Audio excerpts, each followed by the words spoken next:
Halo pemirsa, kita jumpa lagi di episode 11. Mohon maaf harus menunggu waktu lama. Saya sudah 3 bulan ini tidak tinggal di rumah, camping di akomodasi, karena sedang ada tugas mempersiapkan IPO atau go public sebuah perusahaan. Sehingga, hampir tak ada waktu yang tersisa untuk membuat video. Meski demikian, episode ini berdurasi panjang, 1,5 jam, sehingga sebenarnya sama dengan 2 episode sekaligus. Pada episode 11 ini, kita akan rangkum dan dalami realitas flat earth seperti bulan dan matahari, peta bumi datar, bagaimana matahari terbenam, dan mengapa kadang matahari tampak besar ketika terbenam. Hal ini akan dijelaskan bukan dengan teori dan opini, tapi dengan menggunakan software yang bisa Anda lakukan sendiri di rumah. Kita akan buktikan apakah betul kutub itu siangnya 6 bulan dan malamnya 6 bulan, bagaimana terjadinya pergantian musim di bumi kita yang datar, dan lain-lain, dan lain-lain. Berbagai informasi tentang flat earth ini ditujukan hanya kepada mereka yang merasa bahwa mungkin ada kebohongan yang diterapkan dalam sistem untuk memperkaya segelintir elit dengan memiskinkan umat manusia lain di dunia. Tahukah Anda bahwa Indonesia mendanai elit global, memberi pinjaman pada perusahaan-perusahaan elit dan pemerintahan-pemerintahan asing yang kaya raya sebesar 1.105 triliun, 2 kali lebih besar dari jumlah rupiah yang beredar. Semua data ada di depan mata, tapi Anda tidak menyadarinya. Serial video ini dibuat untuk membangkitkan kesadaran kita semua agar terlepas dari kebohongan dan sistem yang zalim.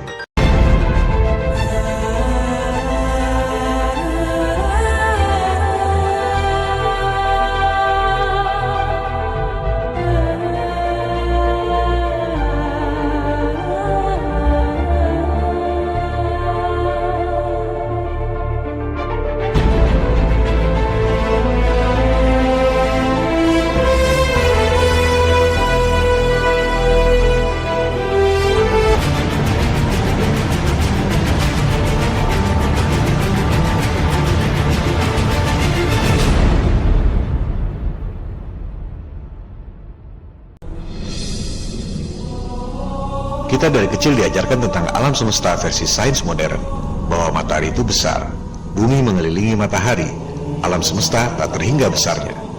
Semua ditunjang dengan gambar-gambar dan animasi-animasi yang begitu canggih. Anda selalu menemukan informasi-informasi seperti itu dimanapun dan kapanpun Anda berada, sejak anak kecil, dewasa, sampai kakek nenek, sehingga tentu saja semua orang menganggap itu nyata.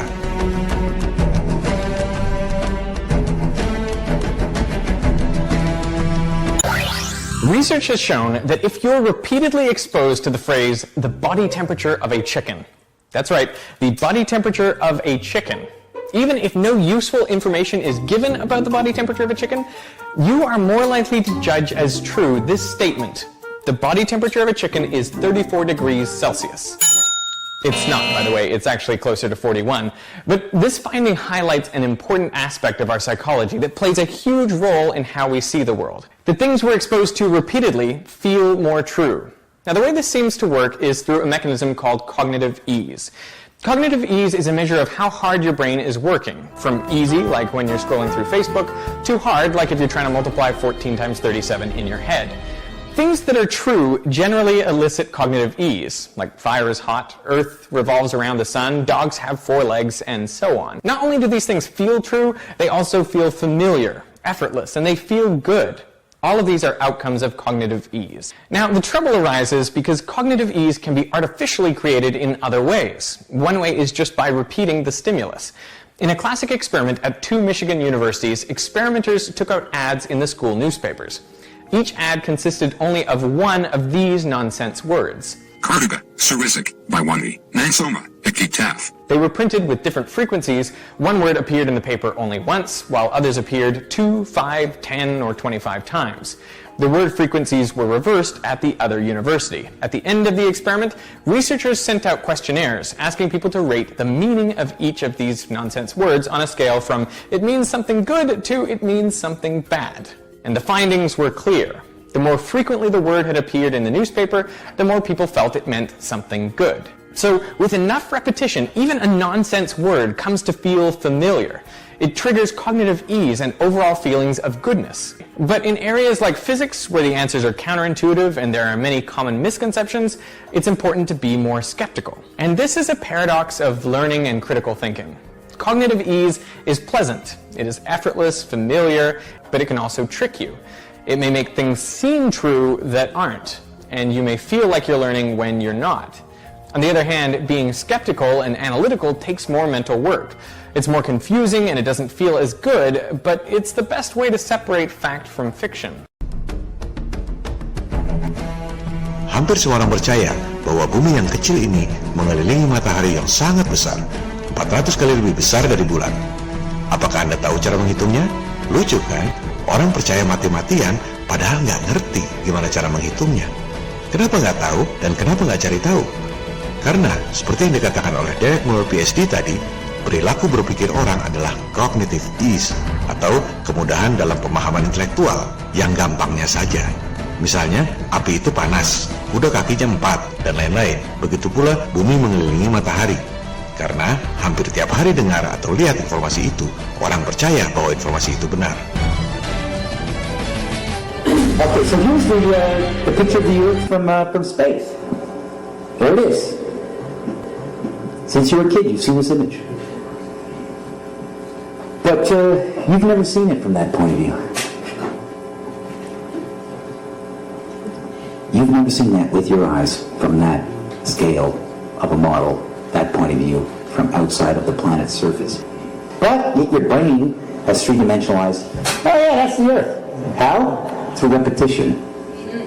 I heard that, if you want to program a human mind, what you do is you just repeat images to a young child while the brain is forming. How do you brainwash? Well, you repeat it.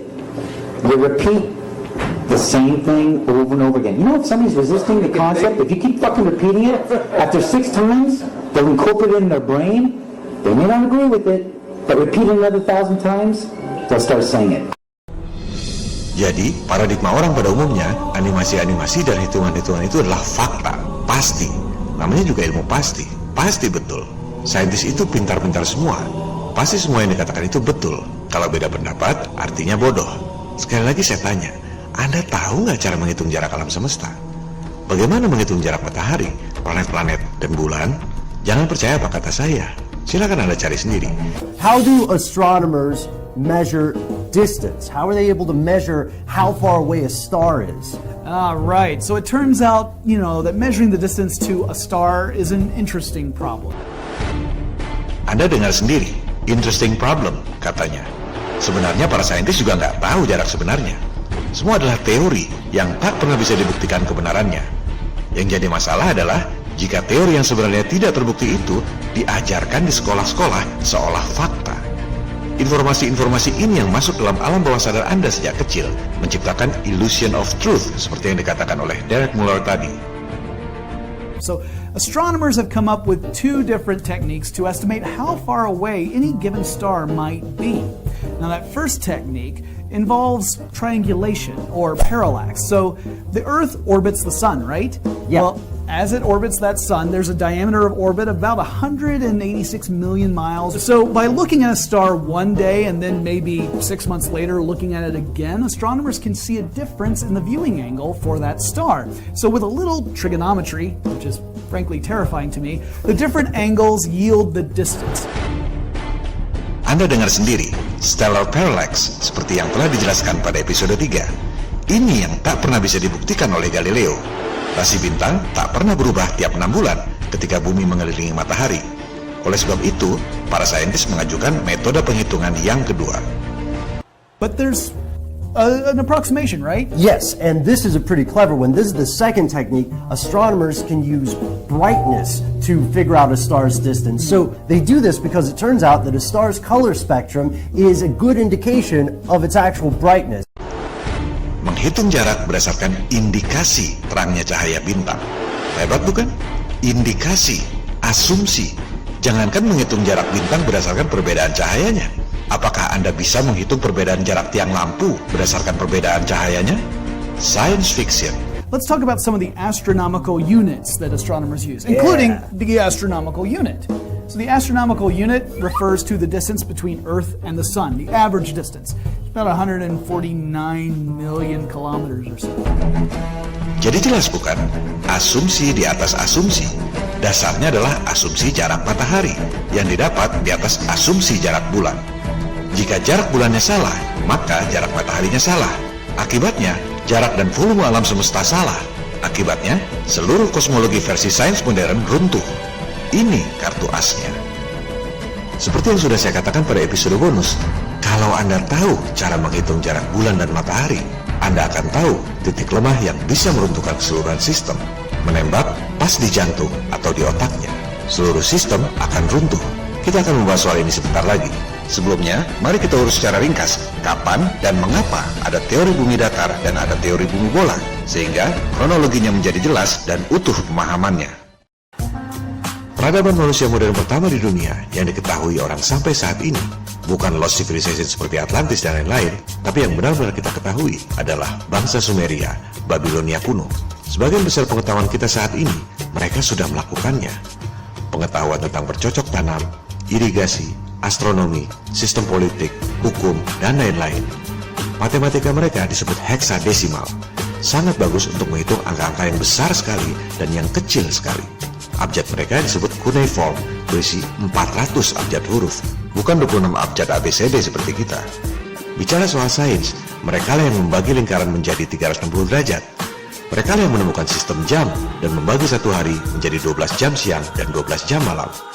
Mereka yang menemukan siklus Saros, siklus gerhana 18 tahun 11 jam 8 hari yang masih digunakan oleh NASA hingga sekarang. Kita akan bahas soal siklus Saros ini nanti. Yang kita bicarakan di sini adalah peradaban pasca banjir Nuh. Setelah Sumeria dan Babilonia di Mesopotamia atau Irak sekarang, pusat peradaban baru lahir di Mesir kuno. Budaya pagan alias musyrik berkembang pesat di sana. Penyembah dewa matahari, Amon-Ra. Di situ lahir berbagai simbologi, the all-seeing eye, mata Dajjal yang Anda lihat pada cetakan duit dolar. Pertentangan perennial antara kaum pagan dan umat beragama kembali terulang. Sama seperti Nimrod, Fir'aun ingin menjadi Tuhan di dunia.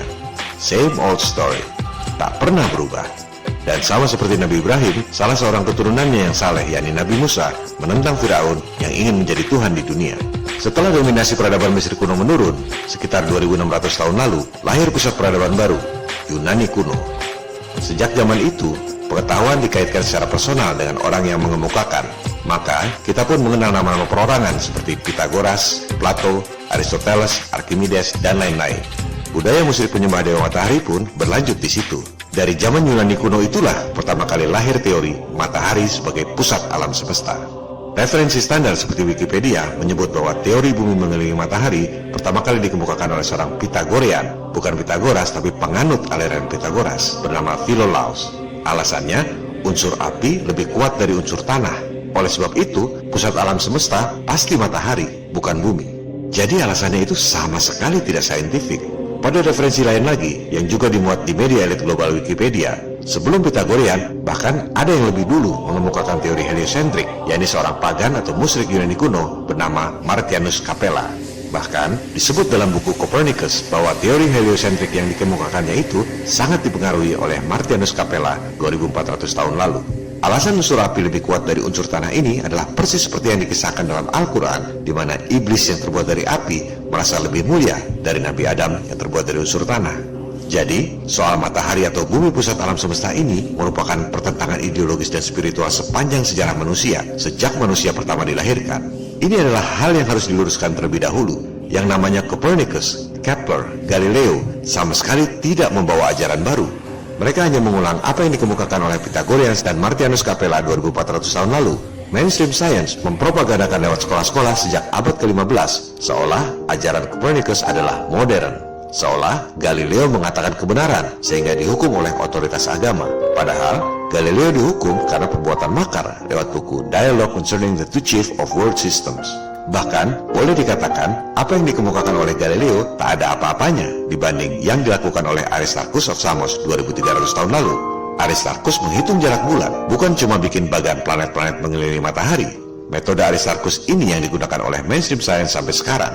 Mereka tidak mengajarkan ini di sekolah, supaya kesannya teori heliocentrik adalah modern. Semua orang dicekoki lewat pelajaran-pelajaran sekolah sejak kecil, bahwa matahari besarnya 400 kali lebih besar dari bulan dan jaraknya 400 kali lebih jauh. Tapi mereka tidak mengajarkan pada Anda bagaimana cara menghitungnya. Orang pikir itu dihitung oleh NASA atau saintis modern. Padahal itu cerita lama, 2300 tahun lalu. Sekarang, mari kita cermati bagaimana Aristarchus dan sains modern menghitung jarak bulan dan matahari. Dari situ, kita akan memperoleh bukti yang tak terbantahkan secara matematis, bukan opini atau fantasi awam. bahwa jarak, diameter, kecepatan bumi, bulan, dan matahari itu adalah salah. Lupakan sejenak soal flat earth. Jangan dulu bertanya soal siang malam bagaimana, pergantian musim bagaimana, meteor bagaimana, dan lain-lain.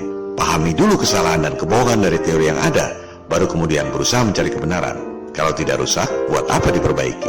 Silakan Anda riset sendiri bagaimana saintis menghitung jarak bulan dan matahari. Ada banyak penjelasan berikut rumus-rumusnya jika Anda mengerti.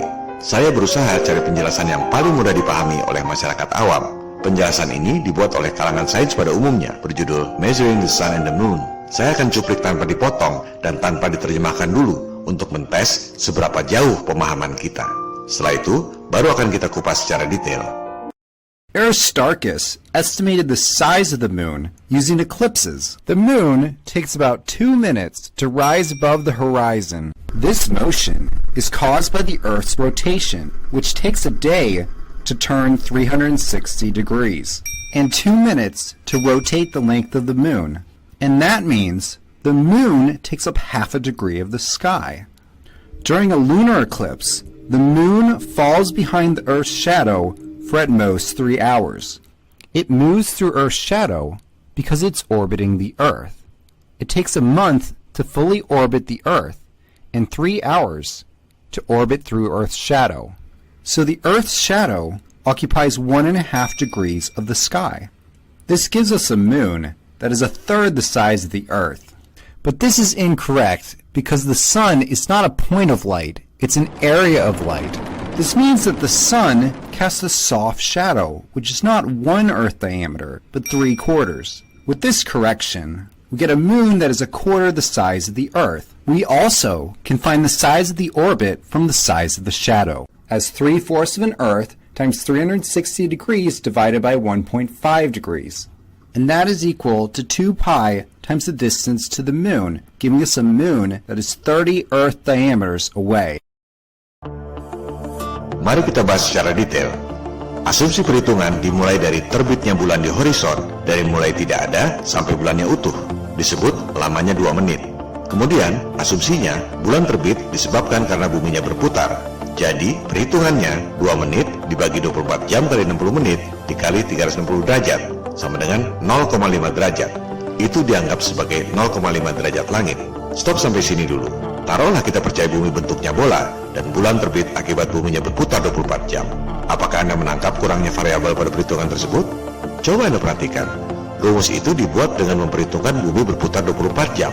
Tapi mereka tidak menghitung bahwa bulannya juga bergerak. Bulannya dianggap diam, padahal sudah pasti bulannya tidak diam. Ini baru statement awal, sudah kelihatan lubangnya. Kalau pergerakan bulannya dihitung juga, hasilnya pasti beda. Kita lanjutkan dulu. Dasar perhitungan berikutnya adalah ketika terjadi gerhana. Disebut waktunya 3 jam. Dengan asumsi, gerhana terjadi karena bulan masuk bayangan bumi. Sehingga, perhitungannya adalah 3 jam dibagi 30 hari kali 24 jam dikali 360 derajat, sama dengan 1,5 derajat langit. Sekarang kebalik. Pergerakan bulannya dihitung 3 jam dibagi 30 hari, tapi buminya dianggap diam selama 3 jam, tidak berotasi 24 jam. Kalau rotasi buminya dihitung, hasilnya beda lagi. Kedua, itu 3 jam apa ya 3 jam, Teng? Bukan 3 jam kurang 2 menit atau 3 jam lebih 5 menit. Ketiga, itu 30 hari pada bulan apa? Kalau bulannya 29 hari, beda lagi, bukan 1,5 derajat. Semua variabel ini akan menimbulkan hasil yang berbeda. Anda lihat, semua itu adalah perhitungan kira-kira, asumsi di atas asumsi. Kalau cuma teori, ya boleh-boleh saja. Yang jadi masalah adalah NASA tiba-tiba ngaku sudah sampai ke bulan. Padahal perhitungan jaraknya saja baru kira-kira. Kita lanjutkan dulu. Aristarchus dulu menghitung bulan diameternya sepertiga bumi, 0,5 derajat dibagi 1,5 derajat. Ini kemudian dikoreksi oleh saintis modern. Alasannya, tidak semuanya bayangan bumi, hanya 3/4-nya, katanya. Dari mana angka 3/4 itu? Apa ia presisi 0,75? Kalau angkanya berubah jadi 0,8 misalnya, jarak bulan berubah 20.000 km. Apollo nggak bakalan nyampe ke bulan. Dari situ, didapatlah final perhitungan. 0,75 kali diameter bumi, atau 12.742 km, kali 360 derajat, dibagi 1,5 derajat gerhana tadi. Itu ekuivalen dengan 2 kali pi kali jarak bulan. Jadi, angka itu dibagi 2 dan dibagi lagi 22/7. Hasilnya 364.884 km. Karena besarnya bulan dilihat dari bumi itu tidak selalu sama, Kadang bulannya besar disebut supermoon, kadang bulannya kecil disebut micromoon. Maka dibuatlah angka kira-kira. Asumsinya, bumi tidak pas di tengah orbit bulan. Jarak terjauh 406.720 km. Jarak terdekat 356.675 km. Jarak rata-rata diasumsikan 384.400 km. Jadi, jarak dan diameter bulan bukan dihitung pakai meteran atau pakai roket NASA, melainkan dengan trigonometri yang dicetuskan oleh Aristarchus 2300 tahun lalu. Bukan karena orang sekarang lebih cerdas, tapi karena alat ukurnya lebih modern. 2300 tahun lalu, Aristarchus nggak punya jam yang ada detiknya untuk mengukur bulan 2 menit terbit di horizon atau 3 jam gerhana. Sekarang, anak kecil juga bisa menghitung waktu dengan jam yang ada detiknya. Bukan karena lebih cerdas, teknologi kita tambah maju, tapi sainsnya tidak. Mudah-mudahan pemirsa bisa bedakan antara sains dengan teknologi. Dari jarak dan diameter bulan ini, Aristarchus menghitung jarak matahari. Asumsi di atas asumsi. Kita ikuti dulu cara berpikir mereka, bagaimana menghitung jarak dan diameter matahari berdasarkan jarak dan diameter bulan. Aristarchus realized that during a half moon, the sun, the moon, and the earth form a perfect right angle. And by measuring the angle theta between the sun and moon, we can calculate the ratio of the distances to the sun and moon as cosine theta. Furthermore, he knew that the sun takes up half a degree of the sky. By measuring the angle theta, we can find the size and distance to the sun, whether it's small and close or large and distant. Stop. Catat ini. Matahari jaraknya bisa sangat jauh, bisa sangat dekat. Tergantung asumsi bayangan di bidang bulan yang berbentuk bola. Begitu juga diameternya. Matahari bisa sangat besar, bisa juga kecil. Mari kita dengar penjelasannya. The problem is, it's very difficult to tell when the moon is exactly half full. See for yourself. Is the moon half full now at time A, or B, or C, or D? Each answer gives you a completely different size for the sun. It could be A, infinitely big, B, 109 Earths, C, 5 Earths, or D, 1 Earth. The correct answer is B, but Aristarchus thought it was C. Jadi semua itu tergantung asumsi. Dengan metode yang sama, matahari bisa cuma 1 kali bumi, bisa 5 kali bumi seperti yang dipikir oleh Aristarchus, bisa 109 kali bumi seperti yang dipropagandakan oleh sains modern, bisa juga besarnya tidak terhingga. Mereka tak pernah menceritakan ini di sekolah. Yang diceritakan hanya hasil asumsi mereka. Jaraknya sekian, yang dilihat ya animasi-animasi itu. Lupakan dulu soal flat earth, tak perlu mikir bentuk buminya gimana. Kita sadari dulu kebohongan para elit saintis, bagian dari bisnis triliun dolar elit global. Ketika menghitung bulan terbit, mereka menganggap buminya berputar dan bulannya diam. Ketika menghitung gerhana, mereka menganggap bulannya berputar 30 hari, tapi buminya dianggap diam. Kita teruskan dulu asumsi-asumsi mereka. Disebut bahwa bumi berputar dengan kecepatan 1670 km per jam. Anda tahu bagaimana cara menghitungnya?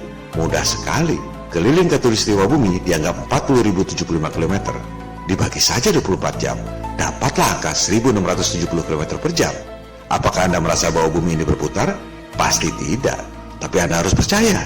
Kalau nggak percaya, Anda dianggap bodoh. Sadarkah Anda bahwa kecepatan 1670 km per jam menurut teori bumi bola itu hanya di khatulistiwa?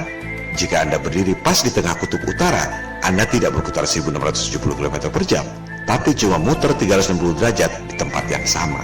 Apakah Anda merasa bedanya? Pasti tidak. Tapi Anda harus percaya. Kalau nggak percaya, Anda dianggap bodoh. Disebut bahwa bumi mengelilingi matahari dengan kecepatan 108.000 km per jam. Apakah Anda tahu cara menghitungnya? Gampang saja. Jarak bumi matahari dianggap 149,6 juta kilometer. Anggap saja itu jari-jari. Diameternya 2 kali jari-jari. Kelilingnya berapa? 22/7 kali 2 kali 149,6 juta kilometer. Dianggaplah bumi menempuh jarak 940,3 juta kilometer. Bagi saja dengan 365 hari dibagi lagi 24 jam, maka dapatlah angka 108.000 km per jam. Semua itu hanya rumus matematika di atas kertas, asumsi di atas asumsi. Apakah Anda merasa bahwa bumi bergerak dengan kecepatan 108.000 km per jam? Pasti tidak. Tapi Anda harus percaya. Kalau Anda nggak percaya, Anda dianggap bodoh. Begitu juga dengan kecepatan bulan mengelilingi bumi. Sama saja rumusnya. Jarak bulan bumi dianggap jari-jari. Dikali 2 dapat diameter. Dikali 22/7 dibagi 30 hari. Begitu juga dengan kecepatan orbit matahari. Asumsi di atas asumsi, perhitungan di atas kertas, diajarkan di sekolah seolah-olah fakta. Waktu mengukur kecepatan rotasi bumi, mereka nggak menghitung pergerakan bulan. Ketika menghitung kecepatan bulan mengelilingi bumi, mereka nggak ngitung rotasi bumi. Ini adalah titik sentral yang meruntuhkan segalanya. Semua hitung-hitungan rumus yang dilakukan sendiri-sendiri itu, jika digabung, tak bakal nyambung. Jika Anda menghitung jarak, diameter, dan kecepatan bumi, bulan, matahari, dibuatkan model sesuai skala, tak bakal ada siklus gerhana. One thing you haven't seen in that textbook, however, is the real scale distance between the Earth and the Moon. So now you see the true scale of the solar system and can understand the rarity of total solar eclipses. Jika orang mengerti skala, pasti heran bisa ada gerhana. Demikian kata Profesor Paul Doherty, PhD dari MIT. Itu pun Profesor Doherty baru bingung soal diameter dan jaraknya. Belum menghitung kecepatan dan sudutnya. Lebih mustahil lagi. Matt Parker adalah pembicara paling terkemuka pada London Mathematical Society. Hanya ada satu orang yang dijuluki the most popular lecturer pada komunitas tersebut. Sangat prestisius. Matt sangat cerdas dan artikulatif. And so I'm going to show you the mathematics behind how we can predict when they're going to happen. Unfortunately, it's not that simple. Dia pun tak dapat menghitung siklus gerhana jika menggunakan angka-angka sains konvensional yang dipropagandakan di sekolah itu. It is a wonder we have eclipses at all. Tapi ia tidak terpikir bahwa angka-angka itu memang salah semua. Dalam 500 tahun terakhir, orang percaya bahwa bumi bola mengelilingi matahari lewat pelajaran sekolah dan berbagai animasi canggih. Padahal gak tahu gimana cara ngitungnya. Karena perilaku rata-rata orang adalah seperti itu. Yang gampangnya saja, cognitive ease. It may make things seem true that aren't, and you may feel like you're learning when you're not. Jika semua orang tahu bagaimana cara menghitung jarak dan diameter bulan dan matahari 2300 tahun lalu, maka kebohongan akan terbongkar. Banyak yang bertanya, apa yang harus kita lakukan untuk melawan elit global? Menurut saya, inilah yang harus kita lakukan. Ini adalah satu dari 3 gugatan people power yang akan dijabarkan dalam episode Realitas Flat Earth ini. Jika ada yang ingin berdebat soal Flat Earth, tak perlu diladeni. Kembalikan pada ketiga fokus gugatan ini.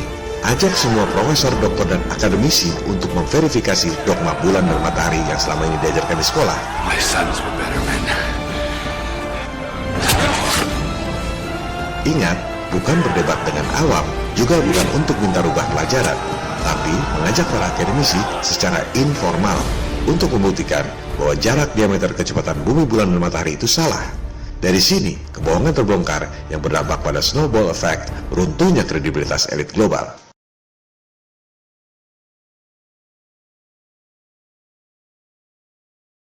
Pertama, ajak mereka untuk buka situs NASA tentang prediksi gerhana bulan dan matahari. Jelaskan pada mereka bahwa prediksi selama ribuan tahun itu menggunakan siklus Saros yang dibuat oleh bangsa Babilonia kuno, bukan dengan menggunakan jarak, kecepatan, diameter bumi, bulan, matahari. Kita ambil tanggal-tanggal yang dimuat dalam situs resmi NASA. Kita lihat interval di antara gerhana itu. Artinya, dalam kurun waktu sekian hari, sekian jam, sekian menit, dan sekian detik akan terjadi gerhana berikutnya. Ambil jarak, diameter, kecepatan bulan dan matahari yang selama ini diajarkan. Gunakan semua angka berikut variasi dan variabelnya. Jangan sampai ada alasan yang tertinggal. Masukkan semuanya secara konsisten. Hitung secara matematis bahwa angka-angka itu bisa menghasilkan gerhana sesuai prediksi NASA. Kita kasih fur deh, kita bikin mudah sekali. Tak perlu memverifikasi siklus 18 tahun 11 hari 8 jam. Cukup buktikan 3 kali gerhana saja. Kurang apa coba? Cuma 3 kali gerhana bulan dan 3 kali gerhana matahari. Kalau sampai nggak bisa juga, kebangetan.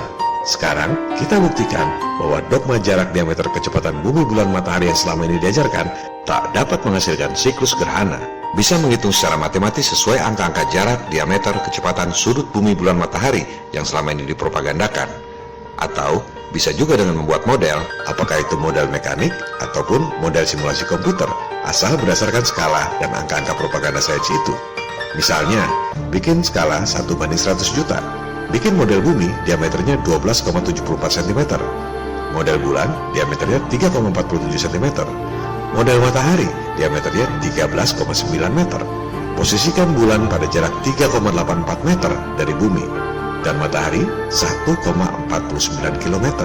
Kemudian, gerakan bumi dengan kecepatan 1,6 cm per jam. Gerakan bulan dengan kecepatan 3,68 cm per jam. Semua ini skala 1:100 juta. Bisa saja dibikin skala lain agar lebih cepat gerhananya. Buktikan bahwa dalam kurun waktu yang tertulis di situ terjadi gerhana berikutnya. Disinilah kebenaran akan terbukti dan kebohongan akan terbongkar. Dogma bumi bola mengelilingi matahari tak sesuai dengan kenyataan alam. Tak bakal ada siklus gerhana. Jadi, jangan dulu bertanya, gerhana bulan bagaimana jika buminya datar? Sadari dulu bahwa gerhana bulan tak bakal bisa terjadi jika buminya bola. Semua hanya animasi-animasi tanpa skala dan tanpa perhitungan matematis yang selama ini dipropagandakan. Coba Anda lihat animasi gerhana yang resmi dibuat oleh NASA. Jaraknya tidak skala. Harusnya bulan 30 kali diameter bumi menurut versi bumi bola. Mungkin alasannya supaya gambarnya cukup. Oke, tapi diameternya juga ngawur. Menurut mereka sendiri, bulan diameternya seperempat bumi. Seperempat diameter, bukan seperempat lingkaran. To start with, the diameter of the moon is 1/4 the diameter of the Earth. That means that 4 moons would fit across this 10 centimeter diameter model of the Earth. Yang bikin animasi NASA itu sendiri gak ngerti skala. Belum lagi bayangannya, ajak para akademisi di seluruh dunia untuk membuat model skala. Dengan jarak dan diameter seperti itu, apakah betul bisa ada bayangan yang menghasilkan gerhana? Anda tentunya tahu sifat bayangan. Semakin jauh sumber cahaya dengan objeknya, maka semakin besar bayangan objek tersebut. Anda bisa buktikan sendiri, merubah-rubah posisi objek. Semakin jauh sumber cahaya, semakin besar bayangan objeknya. Tapi sebagian besar orang tak sadar bahwa teori gerhana matahari versi bumi bola, mataharinya sangat jauh, bayangan bulannya sangat kecil. Sebaliknya, ketika gerhana bulan atau fase bulan, bayangan bumi menutupi seluruh permukaan bulan. Padahal, menurut versi mereka, bulan besarnya seperempat diameter bumi. Bayangan bumi menutupi seluruh permukaan bulan, tapi bayangan bulan yang besarnya seperempat diameter bumi jatuhnya kecil sekali. Ini adalah nonsens. Tak perlu debat kusir, buktikan dengan percobaan, bukan dengan opini. Seperti yang dilakukan oleh University of Montana ini, mereka mencoba melakukan eksperimen bayangan bulan ketika terjadi gerhana matahari. Nggak ada bayangan mengecil seperti dalam animasi-animasi bumi bola. Seperti yang Anda lihat pada gambar ini, paling kiri adalah sumber cahaya atau matahari. Bulan di tengah dan bumi paling kanan. Bayangan bulan baru bisa jadi kecil seperti animasi fantasi bumi bola kalau pakai alat bantu yang disebut light diffuser. Reflektor cahaya berbentuk cekung, baru bayangannya jadi kecil. Coba Anda perhatikan pola pergerakan bulan dan matahari ketika terjadi gerhana. Animasi-animasi ini diambil dari situs resmi NASA. Bagaimana mungkin pola gerhana bisa zigzag seperti itu? Sejak kapan bumi goyang-goyang hingga menghasilkan pola seperti itu dalam waktu beberapa jam? Atau sejak kapan matahari goyang-goyang selama beberapa jam sehingga bisa menghasilkan pola zigzag seperti itu? Sebaliknya, jika pola tersebut diterapkan pada peta bumi datar, jelas terlihat bahwa pola gerhana itu memang mengikuti garis edar matahari dan bulan berbentuk lingkaran mengelilingi bumi datar. Silakan Anda buka keterangan tentang gerhana yang dibuat oleh NASA. Tertulis di situ geocentric coordinates. Artinya apa? Artinya, pola gerhana itu dibuat dengan asumsi buminya diam tidak bergerak. Jika buminya berotasi dengan kecepatan 1670 km per jam, tak bakal ada itu pola gerhana. Makanya NASA menulis geocentric coordinates. Seluruh kosmologi bumi bola dibangun di atas asumsi jarak dan diameter bulan dan matahari.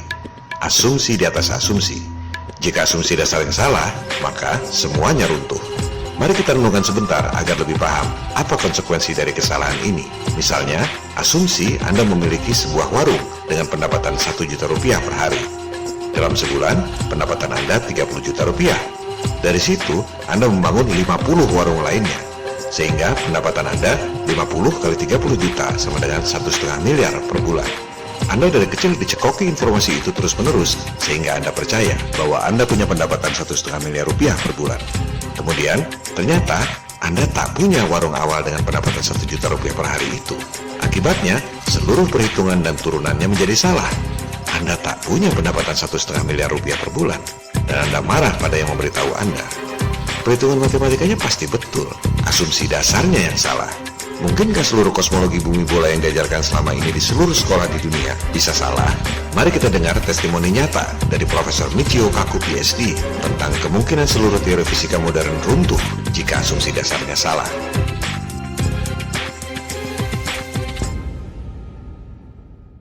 Many physicists had a heart attack when we got news from Geneva, Switzerland that Einstein might be wrong. all hell broke loose in the physics community. Every physicist I know is taking a position on this hot topic because relativity is the foundation of modern physics. This is a disaster.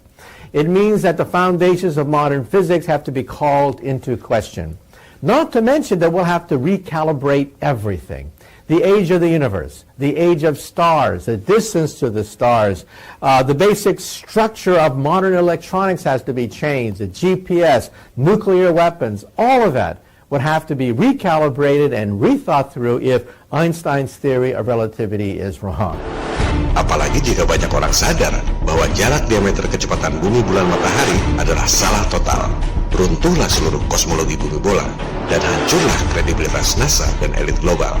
Banyak yang sudah mencoba menghitung siklus gerhana dengan menggunakan jarak kecepatan diameter bulan matahari. Memang gak nyambung. Atau penelitian akademis ini menghitung siklus Saros dengan menggunakan rumus gravitasi Newton. Terbukti gak nyambung. Yang diperlukan adalah pembuktian dan pengkajian seperti ini. Sasarannya bukan debat kusir awam versus awam, hanya opini berdasarkan imajinasinya sendiri tanpa angka. Ngerti matematik juga enggak. Secara matematis memang terbukti salah. Mau terima kenyataan atau tidak? Setelah sadar betul bahwa ketiga gugatan itu berarti teori bumi bola runtuh, bahwa heliosentrik dan program angkasa luar adalah bohong, barulah kita mencari tahu. Jadi sebenarnya gimana? Soal jarak dan diameter matahari misalnya. Apakah yang dilakukan oleh Aristarchus itu adalah satu-satunya cara untuk mengukur jarak matahari? Tentu tidak. Coba Anda cermati. Aristarchus mengukur bayangan yang disebabkan oleh sinar matahari. Dia berasumsi yang ada di bulan itu adalah bayangan bumi. Apakah bumi adalah satu-satunya benda yang punya bayangan jika kena sinar matahari? Tentu saja tidak. Semua benda punya bayangan, dan bayangan itu bisa digunakan untuk penghitungan jarak dan diameter matahari. Semua akademisi MIPA pasti tahu ini. Ini adalah ilmu pasti. Jika bayangan di bulan itu betul bayangan bumi, maka hasilnya pasti sama. Yang tercatat pertama kali mengukur jarak dan diameter matahari berdasarkan bayangan yang ada di bumi adalah Dr. Samuel Rowbotham di Inggris. Hasilnya, matahari jaraknya sekitar 5.000 km dan diameternya sekitar 50 km. Ini adalah matematika trigonometri biasa-biasa saja. 2150 tahun lebih modern dari Aristarchus. Dengan maraknya kesadaran Flat Earth, banyak yang melakukan verifikasi jarak matahari. Misalnya Dr. Zack, Mr. Thrive and Survive, dan lain-lain. Hasilnya sama. Yang membanggakan adalah yang dilakukan oleh rekan-rekan kita di forum FI 101. Seorang member dari Pontianak, Aji, lulusan Fakultas MIPA, mencoba menghitung jarak matahari dengan menggunakan titik kulminasi Tugu Katulistiwa di Pontianak. Hasilnya sama. Jarak matahari sekitar 5.000 km. Ada lagi member dengan ID MC Habudin. Ia mengukur dengan metode yang sama, tapi bukan jarak matahari, melainkan jarak bulan. Ia menggunakan statistik data di Pasuruan, Jawa Timur. Hasilnya menakjubkan. Jarak bulan sama dengan jarak matahari, sekitar 5.000 km. Inilah maksud pembuatan serial video ini. Gulirkan 3 gugatan Flat Earth pada komunitas akademisi, agama, dan politik. Sebab informasi-informasi seperti ini hanya bisa dimengerti oleh orang-orang yang intelektualitasnya cukup. Ada seorang profesor doktor dari Institusi Antariksa Nasional yang mengatakan, matahari suhunya 6.000 derajat Celcius. Kalau jaraknya 5.000 km, buminya pasti hangus. Well, yang hitung matahari panasnya 6.000 derajat itu siapa? Ada yang pernah datang ke matahari dengan membawa termometer untuk tahu bahwa suhunya memang betul 6.000 derajat Celcius? Tentu saja tidak. Itu adalah asumsi di atas asumsi. Karena di bumi panasnya sekian, maka jika jaraknya 150 juta kilometer, matahari suhunya 6.000 derajat. Kalau asumsi jaraknya beda, maka suhunya beda lagi. Sebaliknya, kembalikan pada fokus gugatan nomor 1. Mau terima kenyataan atau tidak bahwa dogma jarak kecepatan diameter bumi, bulan, matahari selama ini salah total? Secara matematis, buat ngitung 3 kali gerhana saja nggak bakal bisa. Teori bumi bola mengelilingi matahari diajarkan di sekolah-sekolah sejak abad ke-15. Anda bayangkan, 200 tahun sebelum Newton lahir. Teori gravitasi pun belum ada. Ketika itu, tak ada yang bisa jawab kenapa orang tidak jatuh jika buminya bola. Tapi, karena diajarkan di sekolah pada anak-anak kecil, mayoritas orang percaya saja, walaupun sebenarnya nggak ngerti. Jadi, teori bumi bola diajarkan di sekolah sejak abad 15 itu bukan karena terbukti benar. Juga bukan karena menang debat dengan teori bumi datar. Bukan karena berhasil meyakinkan orang di seluruh dunia bahwa bumi bentuknya bola. melainkan karena fait accompli dimasukkan dalam pelajaran-pelajaran sekolah. Mengapa teori bumi bola bisa diajarkan di sekolah pada abad ke-15? Di episode ke-7 telah dijelaskan sekte penyembah iblis Knights Templar diburu oleh Raja Perancis dan Pausnya sendiri di abad ke-14. Mereka menggalang kekuatan di Skotlandia dan berkembang di Inggris. Ada dendam sejarah yang sangat dalam. Mereka bertujuan menjatuhkan negara-negara dan agama-agama. Karena pengaruh yang sangat kuat di kerajaan Inggris dan Skotlandia inilah, maka diajarkan teori bumi bola di sekolah pada abad ke-15. Kekuatan lobi tingkat atas. Coba perhatikan filosofi iblis berkedok sains modern. Matahari besar, alam semesta maha luas. Bumi adalah sebutir debu. Anda cuma debu dalam debu. Anda tidak unik. Anda tidak berdaya di galaksi mati yang tak bertuhan. Inilah strategi yang dilakukan secara sistematis dalam 500 tahun terakhir. Menjauhkan Anda dari ketuhanan, memecah belah umat beragama agar mudah ditundukkan oleh segelintir elit penyembah iblis yang berkolaborasi dengan kaum ateis. And tonight I want to emphasize that 500 years of science have demonstrated that God, that vague notion, is not likely. It's irrational to believe in God. Coba Anda rileks dan renungkan sebentar.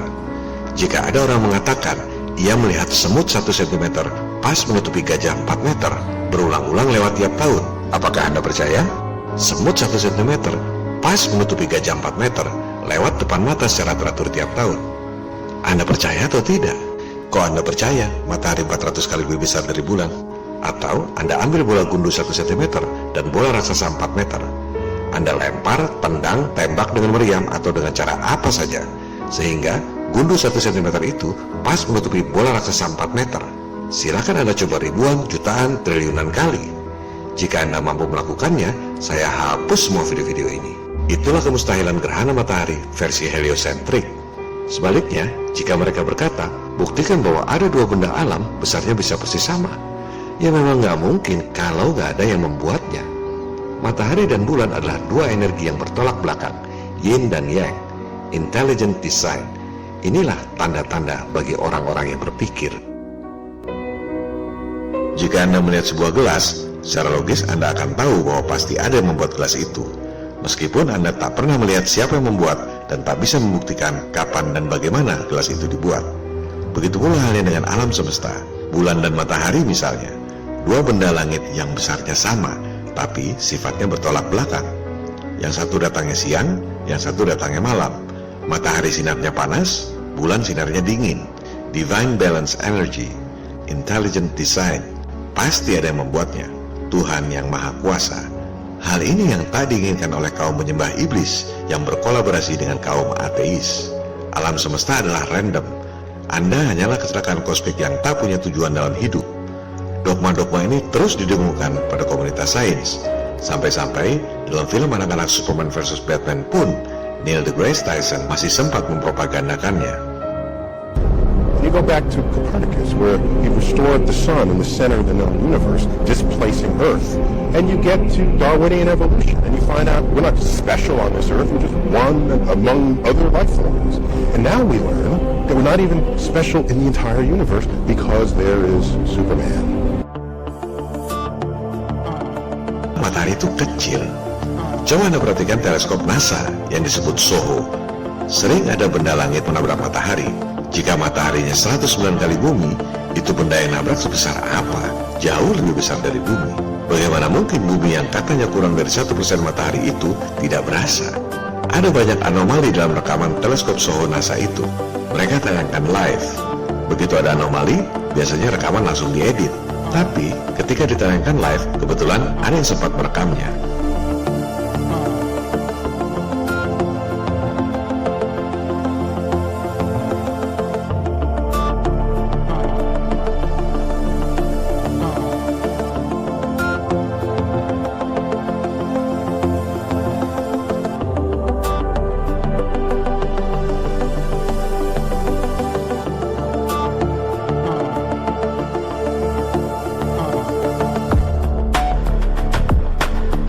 Sebelum propaganda NASA 1958, peta bumi datar adalah peta yang umum beredar di masyarakat. Misalnya, peta Flat Earth tahun 1892 yang ada di Boston Public Library. Di situ tertulis, as it is, artinya sesuai kenyataan. Tertulis juga di situ, scientifically and practically correct, artinya benar secara saintifik maupun praktek di lapangan. Kemudian petanya, ini bukan satu-satunya peta bumi datar. Ada banyak peta-peta seperti itu, termasuk peta kuno berusia 500 tahun ini, atau peta kuno berusia 1000 tahun yang ditemukan di kuil di Jepang dan disimpan di Library of Congress. Sebelum berdirinya NASA 1958, peta-peta bumi datar memang masih umum digunakan. PBB didirikan tahun 1945 masih menggunakan peta bumi datar. Wawancara Admiral Byrd tahun 1956 sebelum misi Operation Deep Freeze ke Antartika juga menggunakan peta bumi datar. Hal yang sangat ironis, Admiral Byrd pergi ke Antartika, tapi petanya bumi datar yang tak ada benua Antartikanya. Ruang kerja rahasia Presiden Kennedy yang ditembak tahun 1963 juga menggunakan peta bumi datar. Situation Room ini digunakan oleh Presiden Kennedy untuk mengelola kegiatan intelijen. Video ini diambil dari channel resmi Gedung Putih. Jadi, peta bumi datar ini adalah peta yang umum sebelum propaganda NASA 1958. Di medsos katanya beredar isu bahwa saya bohong. Katanya USGS tak pernah mengatakan bahwa peta bumi datar digunakan untuk membuat peta globe dan peta atlas Amerika. Padahal di serial video lalu sudah saya tayangkan statement dari USGS ini. Kalau sudah jelas-jelas ditayangkan begini masih nggak ngerti juga, suruh beli kamus dan baca sendiri sampai ngerti. Saya nggak merasa perlu untuk menerjemahkan. Dari penjelasan di peta inilah kemudian dibuatkan berbagai animasi yang banyak tersebar di YouTube. Animasi-animasi ini adalah partisipasi masyarakat tanpa dana riset, people power. Tak ada yang mengklaim bahwa model yang mereka buat itu adalah yang paling benar. Rakyat meluangkan waktu untuk membuat animasi-animasi itu karena sudah mesti tidak percaya pada teori heliocentrik yang dipropagandakan oleh elit global.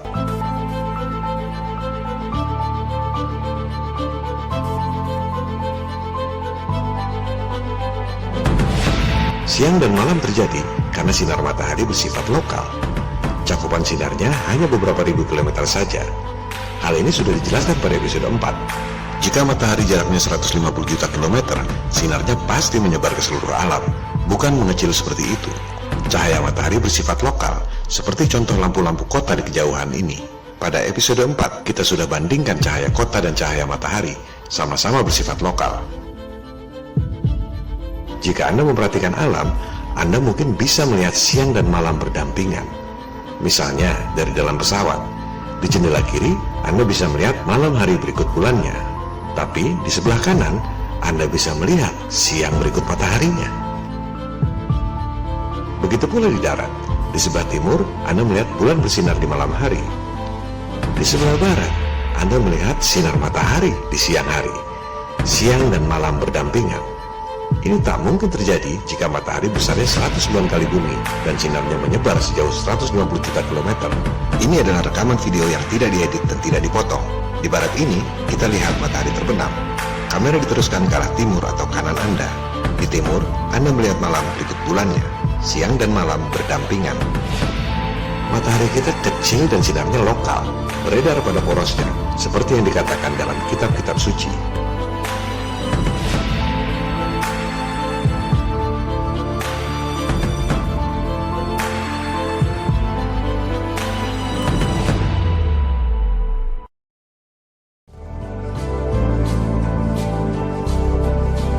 Yang juga sering ditanyakan adalah bagaimana matahari terbenam jika buminya datar. Hal ini telah dibahas pada episode 4. Jawabannya adalah perspektif dan refraksi. Dalam sudut pandang 3 dimensi kita, benda makin jauh makin kecil. Jika jaraknya begitu jauh, akan menghilang di horizon. Juga bisa dilihat pada eksperimen nyata ini. Di bidang rumput yang datar pun benda kelihatan tenggelam. Bukan karena lapangan rumputnya berbentuk bola, melainkan karena perspektif.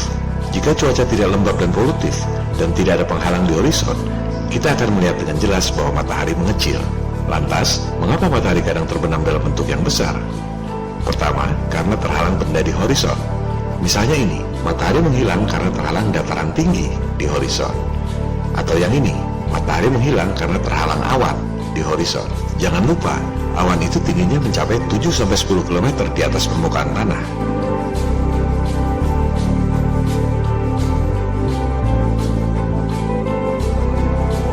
Eksperimen swalaya masyarakat ini mencoba menjelaskannya. Kamera ditaruh sejajar dengan lampu, ibarat matahari dengan ketinggian 5.000 km. Perspektifnya menjadi seperti ini. Jika kamera ditaruh di permukaan meja, analogi permukaan bumi datar, maka lampu seolah menghilang tertutup penghalang.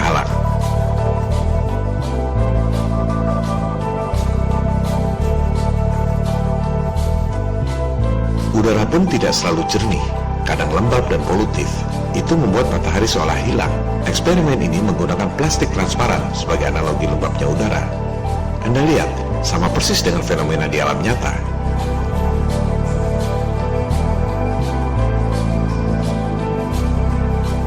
Sementara, dalam tayangan ISS palsu NASA, Anda lihat betapa palsunya matahari ini terbenam.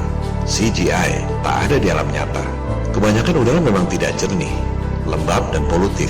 Jangankan matahari yang jauhnya 5.000 km, kapal di laut yang jaraknya hanya beberapa belas kilometer saja juga hilang tertutup kelembaban udara. Jika udaranya kering seperti gurun, Anda akan melihat matahari mengecil ketika terbenam dan matahari membesar ketika terbit. Banyak opini-opini simpang siur yang mengatakan bahwa matahari tidak berubah besarnya ketika di atas ubun-ubun sampai terbenam. Sebaiknya perhatikan baik-baik. Matahari mengecil atau tidak?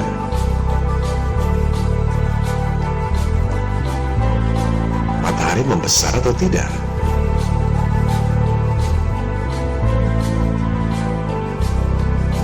Atau kita gunakan model perbandingan 3 dimensi. Kita jajarkan supaya mudah dibandingkan. Yang kiri, fenomena bulan terbit. Yang kanan, fenomena matahari terbit. Yang di tengah adalah model 3 dimensi flat earth. Jika matahari jaraknya 150 juta kilometer, harusnya besarnya sama ketika terbit dan ketika berada di atas kepala. Yang di tengah ini adalah model 3 dimensi bumi bola. Anda tidak melihat fenomena seperti itu di alam nyata. Di samping faktor perspektif dan horizon, faktor ketiga yang tak kalah pentingnya adalah refraksi atmosfer. Fenomena ini dapat dibuktikan secara sederhana lewat eksperimen cahaya di air.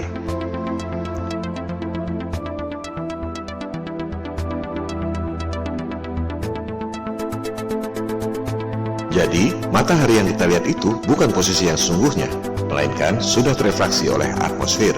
Itu yang membuat matahari kadang tampak besar ketika terbenam. Sebenarnya posisi matahari masih di atasnya. Ini bisa dibuktikan dengan menggunakan data-data lapisan atmosfer, perhitungan matematika yang konsisten yang dituangkan dalam software komputer. Beberapa peneliti Flat Earth, yaitu Dr. Zach dan Steve Torrance, yang memiliki software Flat Earth, memasukkan faktor refraksi atmosfer ke dalam software itu. Steve mengambil data lapisan-lapisan atmosfer dari kalangan sains dan memasukkannya ke dalam model software. And suddenly the magic happened and everything started to make perfect sense. And when I say everything, I mean everything. The sun started to rise and set, and it started to match reality more than the globe model does. Software Steve Torrance ini memang luar biasa. Bukan cuma memasukkan lapisan-lapisan atmosfer sesuai data sains, tapi juga bisa mengkomputasi efek dari lapisan-lapisan itu terhadap cahaya matahari. Steve dan Dr. Zach kemudian membuat perbandingan antara model Flat Earth, Globe Earth, dan time-lapse real matahari. Hasilnya sangat mencengangkan. Jika Anda jajarkan ketiga video itu, Anda tak akan tahu yang mana model Flat Earth. Researcher swadaya masyarakat seperti Dr. Zach dan Steve Torrance membuktikan secara saintifik bahwa matahari terbit dan terbenam pada Flat Earth akibat refraksi atmosfer, di samping akibat perspektif dan horizon.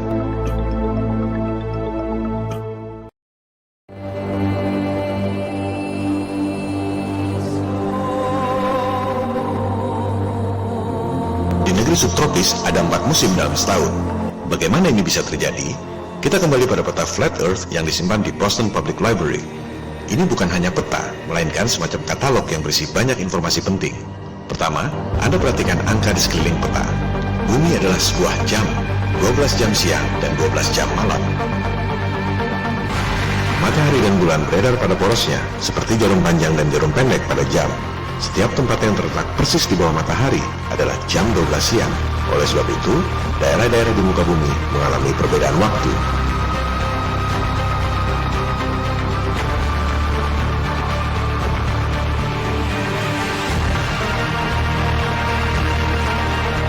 Ini adalah animasi yang dibuat oleh Steve Torrance, akurat berdasarkan data-data saintifik yang ada. Angka-angka ini adalah data-data sains yang dikomputasi oleh Steve, sehingga menghasilkan animasi ini. Bumi adalah sebuah jam, 12 jam siang dan 12 jam malam. Persis seperti jam matahari yang dibuat orang sejak ribuan tahun lalu. Apa bedanya dengan jam yang biasa Anda lihat? Jam tangan Anda hanya ada 12 angka. Jarum jam Anda harus berputar 2 kali di tempat yang sama dalam sehari. Itu bukanlah jam yang sesungguhnya. Jam yang sesungguhnya adalah jam matahari ini. Sudah pasti akurat. Setiap garis ini dilintasi matahari dalam waktu 1 jam. Jadi, pada lingkaran jam harusnya ada 24 angka, bukan 12 angka dan berputar 2 kali seperti jam-jam yang biasa Anda lihat.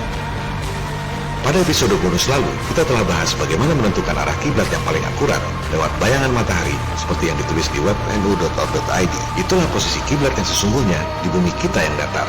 Kembali pada peta flat earth, kita lihat bagian kiri bawah. Disebut di situ, pada tanggal 21 Juni, musim panas atau summer, matahari beredar pada lingkaran kutub utara selama 24 jam. Lingkaran orbitnya mengecil, tapi satu hari tetap 24 jam. Artinya, matahari berputar lebih lambat, mengakibatkan musim panas di negeri subtropis utara. Matahari terus bergeser, lingkarannya bertambah besar, hingga akhirnya, tanggal 21 Desember, musim dingin atau winter, matahari beredar di dekat Antartika. Seperti yang dijelaskan pada bagian kanan bawah ini. Lingkaran orbitnya membesar, artinya, matahari berputar lebih cepat. Di bulan Desember itu, daerah subtropis utara mengalami musim dingin dan di daerah subtropis selatan seperti Australia dan New Zealand mengalami musim panas.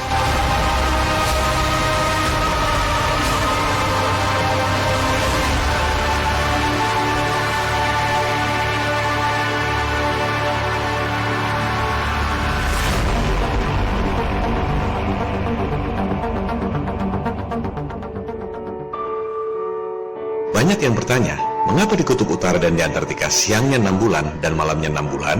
Ini adalah contoh betapa mudahnya orang percaya pada gosip. Siapa yang bilang kutub utara siang dan malamnya 6 bulan? Coba gunakan referensi yang kredibel, misalnya suncalc.org. Silakan Anda pilih lokasi di kutub utara, Arctic, tanggal 21 Juni, seperti yang ditulis di peta Flat Earth. Anda lihat, matahari terbit jam 11.52 pagi, terbenam jam 10.17 pagi. Matahari bersinar selama 22 jam 24 menit. Kenapa begitu? Karena seperti yang ditulis di peta ini, matahari beredar pada lingkar kutub utara. Lingkarannya mengecil, kecepatannya melambat, sehingga satu hari tetap 24 jam, dan negeri-negeri subtropis mengalami musim panas. Jika Anda rubah lokasi ke Antartika, pada tanggal yang sama, 21 Juni, Anda lihat, matahari bersinar selama 5 jam 2 menit saja. Kenapa? Karena mataharinya ada di lingkar kutub utara. Di sana siang selama 22 jam 24 menit.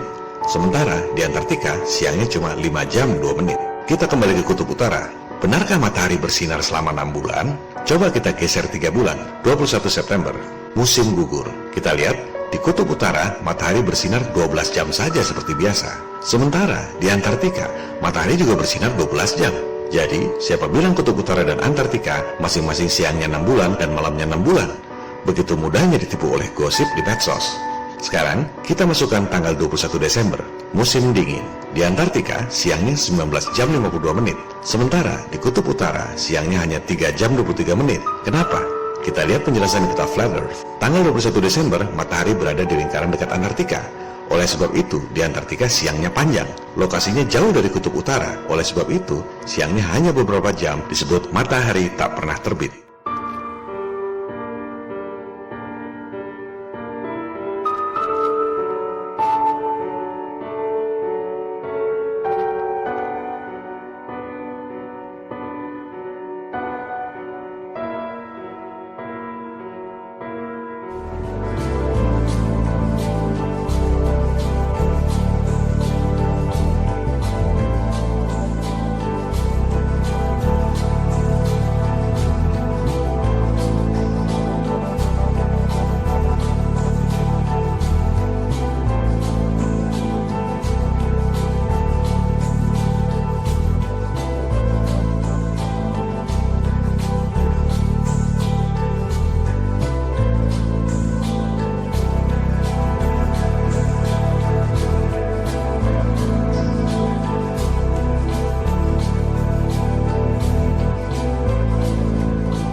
Matahari dan bulan beredar pada poros yang mengelilingi bumi disebabkan elektromagnetik.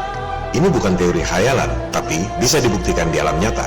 Benda ini berputar mengelilingi benda datar, persis seperti matahari dan bulan mengelilingi bumi, tanpa bahan bakar.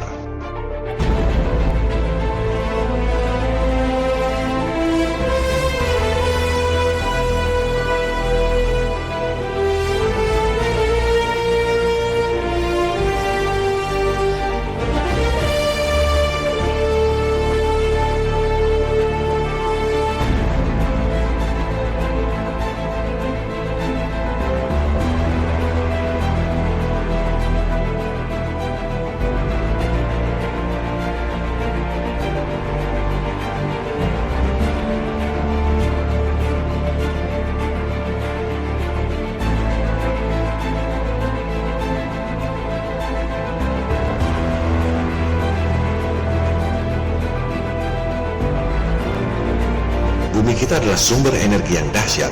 Nikola Tesla mampu menciptakan berbagai teknologi seperti pembangkit listrik tenaga air pertama di dunia, Niagara Falls, bola lampu plasma, listrik tanpa kabel yang bukan cuma untuk ruangan, tapi juga bisa untuk menjalankan kendaraan tanpa bensin, dan lain-lain, karena Tesla berpikir bahwa bumi adalah sumber energi yang dahsyat. Inspirasi teman-teman Tesla yang dahsyat itu adalah kekuatan alam, elektromagnetik. Oleh sebab itulah Tesla mengatakan, matahari dan bulan digerakkan secara wireless lewat medan elektromagnetik. Sebuah benda berputar mengelilingi benda lain secara alami hanya bisa terjadi akibat kekuatan elektromagnetik.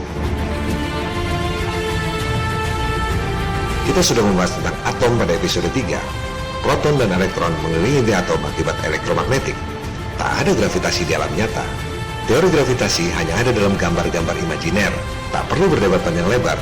Buktikan lewat eksperimen. Ini yang namanya metode saintifik.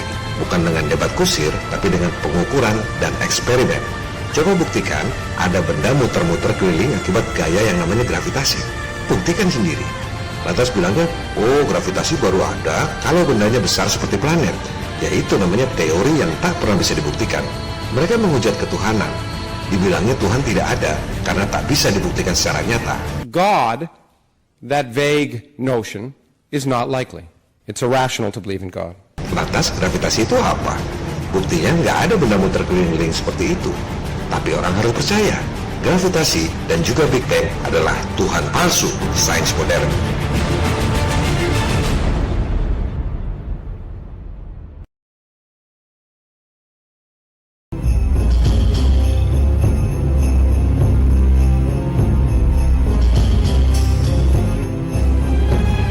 Melihat dari kacamata sekarang, orang tak akan ngerti bagaimana mungkin ada segelintir elit membohongi orang di seluruh dunia soal program angkasa luar dan satelit.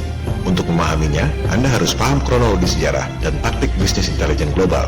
Kita bicara tentang sekelompok elit yang abad 20 lalu berhasil merekayasa 2 kali perang dunia, berhasil membentuk bank sentral swasta Federal Reserve, berhasil membangkrutkan negara Amerika Serikat lewat The Great Depression 1929, berhasil merampok emas rakyat Amerika tahun 1933 yang kemudian disimpan di Fort Knox. Mereka sudah berhasil membentuk PBB, World Bank, dan IMF pasca Perang Dunia II 1945. Dunia sudah di tangan mereka. Tahun 1946, mereka mengutus Admiral Byrd membawa pasukan militer lengkap ke Antartika. Tahun 1946 itu, para elit sudah tahu ada yang aneh di Antartika. Bawa ribuan pasukan, nemu sumber daya alam yang luar biasa kaya, tapi tak pernah berani kembali ke sana. Baru berani kembali setelah 10 tahun kemudian, 1956, ketika teknologi roket dan nuklir sudah lebih baik. Tahun 1955, mereka menemukan teknologi White Alice. Kita semua bisa kirim sinyal ke langit, dipantulkan oleh langit, diterima di tempat lain sejauh 320 km, tanpa satelit. Bahasa teknisnya, tropospheric scattering.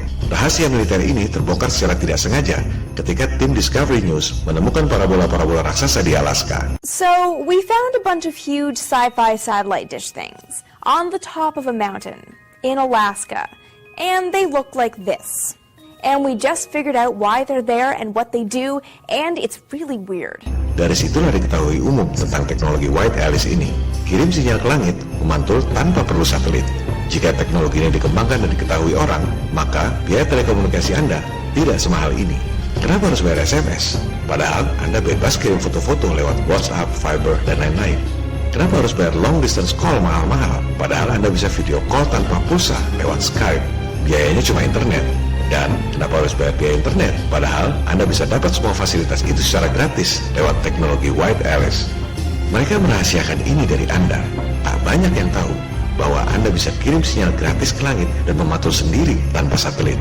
Pasca tahun 1955 ini, mereka came up dengan ide satelit bikinan pengarang novel science fiction Arthur C. Clarke. Maka diluncurkanlah Sputnik tahun 1957 sebagai false flag. Media-media Amerika menyambut Sputnik sebagai era lomba angkasa luar. Dari situ menggelontorlah budget triliun dolar, baik untuk Amerika maupun Uni Soviet, sama-sama untung. Ada 3 tonggak penting di tahun 1998 yang merubah dunia untuk selamanya, dipicu oleh ekspedisi Antartika II, Operation Deep Freeze di bawah pimpinan Admiral Byrd. Pertama, tutup Antartika lewat Antarctic Treaty 1959. Kedua, bom nuklir langit selama 4 tahun, 1958-1962. Langit itu pendek dan tak bisa ditembus. Ketiga, program angkasa luar palsu, NASA 1958. Mereka adalah bankster. Cara kerja mereka beda dengan perampok rumah. Mereka berkepentingan agar anggaran negara defisit terus. Maka diciptakanlah program-program yang menghabiskan anggaran negara, perang, terorisme, angkasa luar. Kenapa? Pertama, anggaran triliun dolar turun, proyek besar bagi para kontraktor. Kedua, negara defisit butuh uang, mereka berikan utang berikut bunga. Ketiga, lewat tipuan satelit yang diterapkan dalam sistem di seluruh dunia, sehingga semua orang tidak sadar, mereka menguruk duit rakyat lewat biaya komunikasi yang mahal, memperkaya diri dengan memiskinkan rakyat. Keempat, lewat program perang dan angkasa luar, mereka dapat image sebagai sang adidaya, kelompok superior. Seluruh dunia tunduk, mereka menikmati betul peran playing God ini. Kelima, ketika utang seluruh negara membengkak pada level yang tak mampu lagi dibayar, mereka gunakan sebagai alasan untuk membentuk tatanan dunia yang baru, New World Order, 5 kali untung. Jadi, mereka tidak ujuk-ujuk menipu soal satelit dan angkasa luar. Ada tahapan-tahapannya. Kunci suksesnya adalah kebohongan pendaratan di bulan tahun 1969. Sukses dengan satu kebohongan dilanjutkan dengan kebohongan-kebohongan yang lain. Misi ke Mars, Jupiter, Hubble, satelit, ISS, dan lain-lain.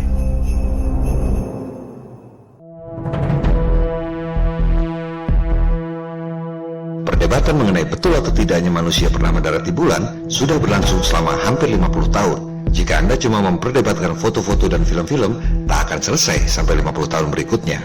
Ada yang mengatakan bahwa foto-foto bumi tahun 1973 ini bukan CGI, karena CGI tahun segitu belum ditemukan. Katanya, foto bumi ini adalah foto croppingan, seperti yang telah dijelaskan pada episode 10. Bentuknya di cropping sehingga seolah-olah bumi berbentuk bola. Gunakan otak intel Anda. Kalau itu foto croppingan, foto aslinya diambil dari mana? Yang dilakukan oleh NASA jauh lebih serius dari sekedar croppingan foto. Mereka membuat bukan cuma foto, tapi rekaman video seolah-olah live dari Apollo tanggal 18, 19, dan 20 Juli 1969. Ini adalah tayangan live pada tanggal-tanggal tersebut. Mereka terbang pada low Earth orbit, tak sampai 73 km.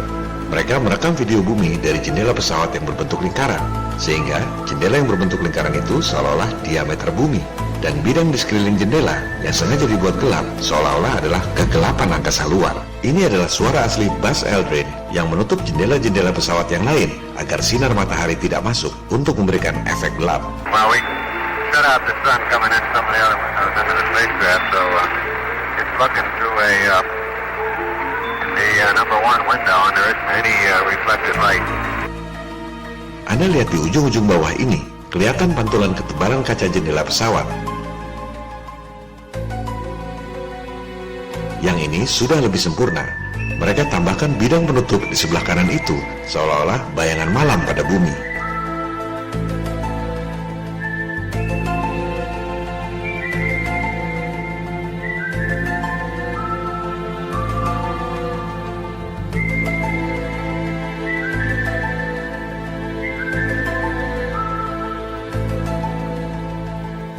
Ini adalah segmen yang direkam dan ditayangkan live secara tidak sengaja. Mereka mematikan kamera, tapi tiba-tiba tombol off-nya kembali on dan merekam adegan penipuan ini. Yang nyala di sebelah kiri ini adalah kamera yang digunakan untuk memalsukan bentuk bumi dari jendela pesawat. Kemudian, para astronot memindahkan posisi penutup yang fungsinya untuk membuat seolah-olah bagian bumi yang gelap.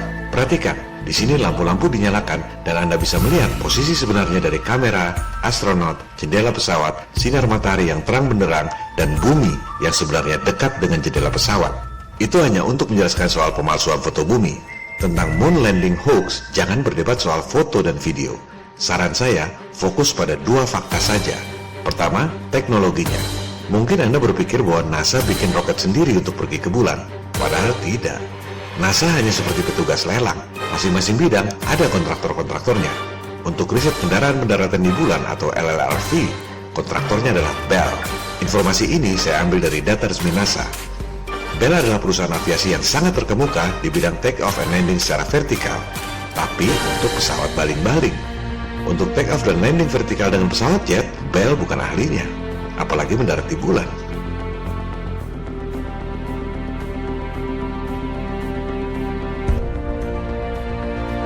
Yang terjun payung ini adalah Neil Armstrong.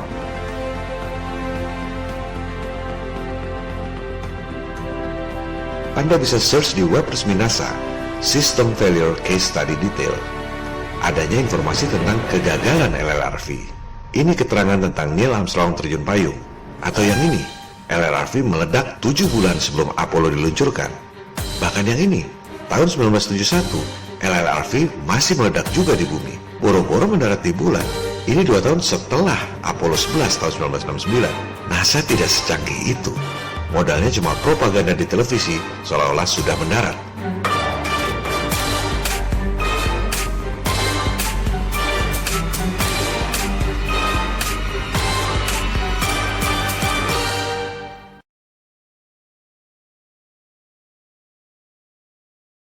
NASA management was forever worried about the reliability and safety of these machines and continually wanted to shut them down. Perlu diketahui, ada yang namanya LLRV yang digunakan untuk research, ada LLTV yang digunakan untuk training, dan ada LEM atau Lunar Module yang katanya digunakan untuk mendarat di bulan.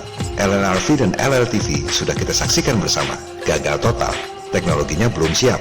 Sekarang silakan Anda cari rekaman video Lunar Module yang katanya digunakan untuk mendarat di bulan berhasil dengan baik beroperasi di bumi. Lebih lucu lagi, tak ada sama sekali. Adanya cuma video mainan anak-anak seperti ini. Tahun 60-an itu mungkin dianggap realistik dan bikin orang percaya bahwa NASA mampu pergi ke bulan. Everything is nominal. On schedule, the reaction control engines of Lunar Module 1 pull it free of its protective cocoon. The space butterfly rests its wings before it flies. Fire in the hole. Let's suppose that we're descending using the descent engine and suddenly we discover some fault in the descent or the ascent state for that matter. Kita bisa dapatkan dokumentasi Wright Brothers sedang uji coba pesawat terbang yang pertama lebih dari 100 tahun lalu. Tapi tak ada dokumentasi Lunar Module. Tak pernah ada dokumentasinya berhasil uji coba di bumi. LLRV dan LLTV meledak terus di bumi. Lunar Module cuma maket dan animasi anak-anak. Tahu-tahu NASA siaran TV sudah mendarat di bulan. Dan sebagian besar orang di dunia percaya. Kenapa? Cognitive ease. Begitu juga konstruksi ISS. Silakan Anda riset. Nggak ada konstruksi beneran. Adanya cuma konstruksi CGI. Video ini diambil dari dokumentasi resmi NASA. Kemudian ada haters yang bilang bahwa saya menipu dengan foto Google Drone ini. Foto ini saya ambil dari media thenewsindependent.com. Adalah kebodohan yang luar biasa jika menuduh thenewsindependent.com memalsu foto untuk kalangan Flat Earth.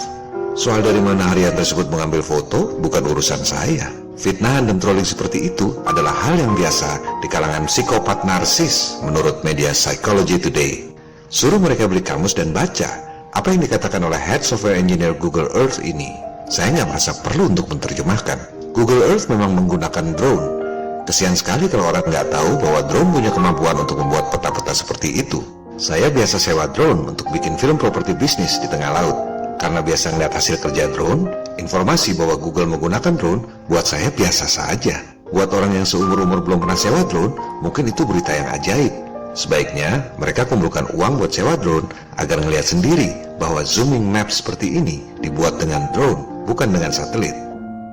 Google bukan cuma pakai drone, tapi belakangan ini justru beli perusahaan drone. Makanya para trolls jangan cuma baca gosip berbahasa lokal di medsos, supaya ngerti apa yang terjadi dalam bisnis internasional.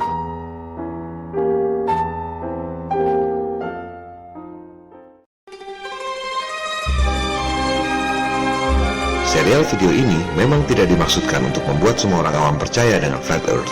Tujuan utamanya adalah membongkar kebohongan sistem yang zalim yang merampok masa depan anak cucu Anda tanpa Anda sadari. Mereka bisa melakukan itu selama ratusan tahun karena ketidakpedulian kita semua. Sama seperti soal bumi, kita selalu merasa sudah tahu, padahal sebenarnya hanya sedikit yang kita ketahui. Begitu pula soal uang. Semua orang pasti merasa sudah tahu uang dolar. Tapi, tahukah Anda bahwa ada dua jenis duit dolar? Yang satu capnya warna hijau, yang satu lagi capnya warna merah. Tahukah Anda apa bedanya? Coba perhatikan dolar bercap hijau ini. Tulisannya Federal Reserve Note. Setiap dolar yang dicetak adalah utang plus bunga pada bank sentral swasta Federal Reserve. Itulah yang membuat utang Amerika 13 kali lebih besar dari jumlah dolar yang beredar. Lantas, bagaimana bayar bunganya? Dari pajak. Anda kerja keras cari uang, bayar pajak untuk bayar bunga pada bankir yang kaya raya. Inilah penjajahan gaya baru. Dolar dengan cap warna merah ini tulisannya United States Note. Itulah uang yang diterbitkan oleh pemerintah. Tak ada utangnya, tak perlu bayar bunga. Dolar yang diterbitkan oleh pemerintah ini adalah uang yang sesungguhnya, di backup dengan emas. Tapi dolar merah ini tak boleh dicetak lagi, Karena yang punya hak monopoli nyetak duit adalah bank sentral swasta. Pemerintahan Amerika yang terakhir kali nyetak duit dolar merah adalah Presiden Kennedy lewat Kepres alias Executive Order nomor 11110 yang mencetak lembaran dolar merah pada bulan Juli 1963. Ini contohnya, dolar merah yang dicetak oleh Presiden Kennedy tahun 1963. 5 bulan kemudian, November 1963, kita semua tahu apa yang terjadi. Presiden Kennedy ditembak secara tragis.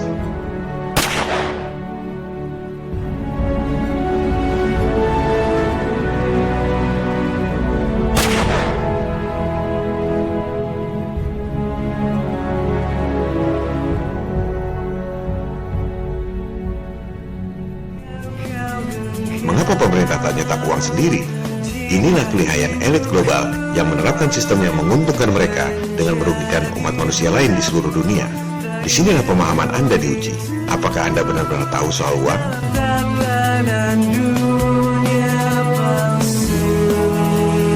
Sama seperti flat earth, rasanya Anda sudah tahu tentang bumi. Padahal, pengetahuan Anda selama ini adalah apa yang didiktekan oleh elit global melalui pelajaran-pelajaran sekolah.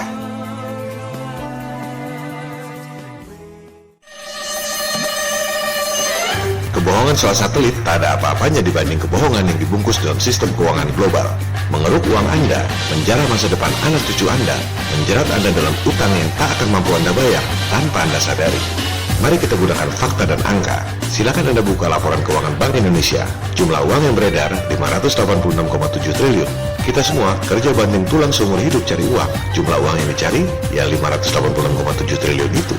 Tahukah Anda bahwa di luar uang yang 586,7 triliun itu, Indonesia mendanai pengusaha elit global lewat mekanisme surat berharga asing sebesar 1.105 triliun rupiah, 2 kali lipat dari seluruh jumlah uang yang diedarkan pada masyarakat Indonesia. Bagaimana ini bisa terjadi? Masyarakat, perusahaan, dan pemerintah taruh uang di bank. Bank terima uang Anda dan bayar bunga pada Anda. Bank kemudian menggunakan uang Anda untuk kasih kredit kepada pihak lain. Other people's money. Bank terima bunga kredit yang bunganya lebih besar dari bunga simpanan. Bank hidup dari selisih bunga tersebut. Di samping salurkan kredit, bank juga menyimpan uang di bank sentral.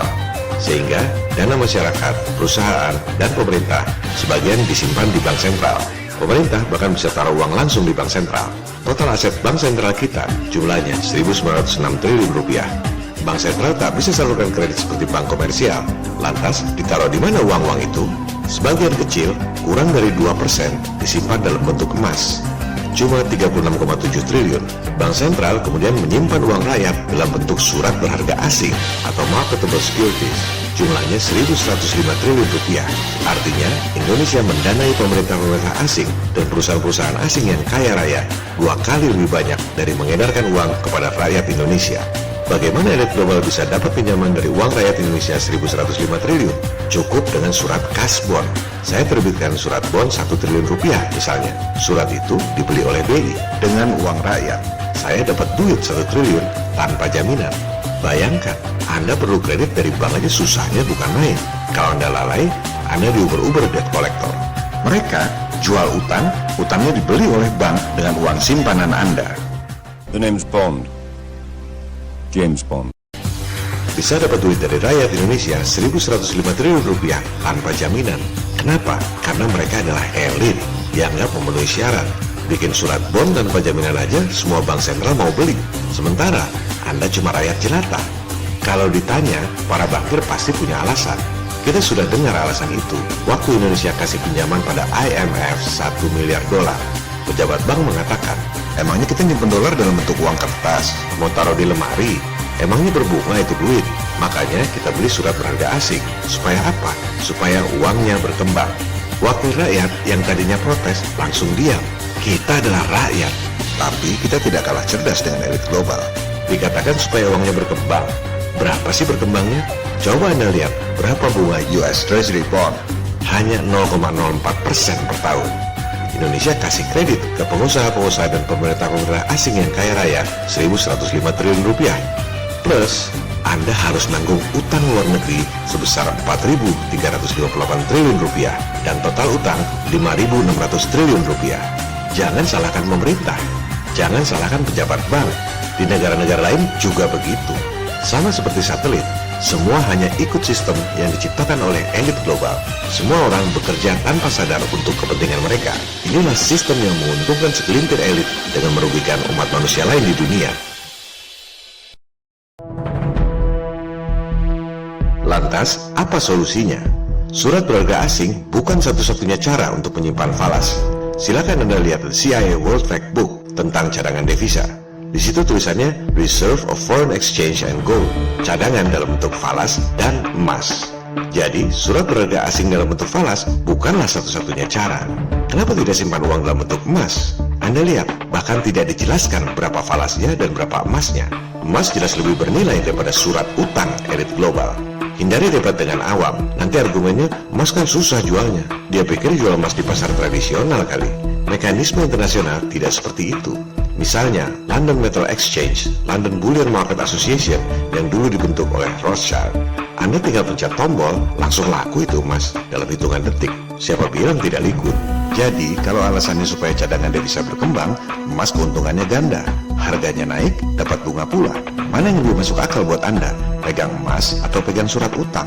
Sama seperti soal flat earth, hal-hal seperti ini sudah pasti akan ditentang habis-habisan oleh pro status quo.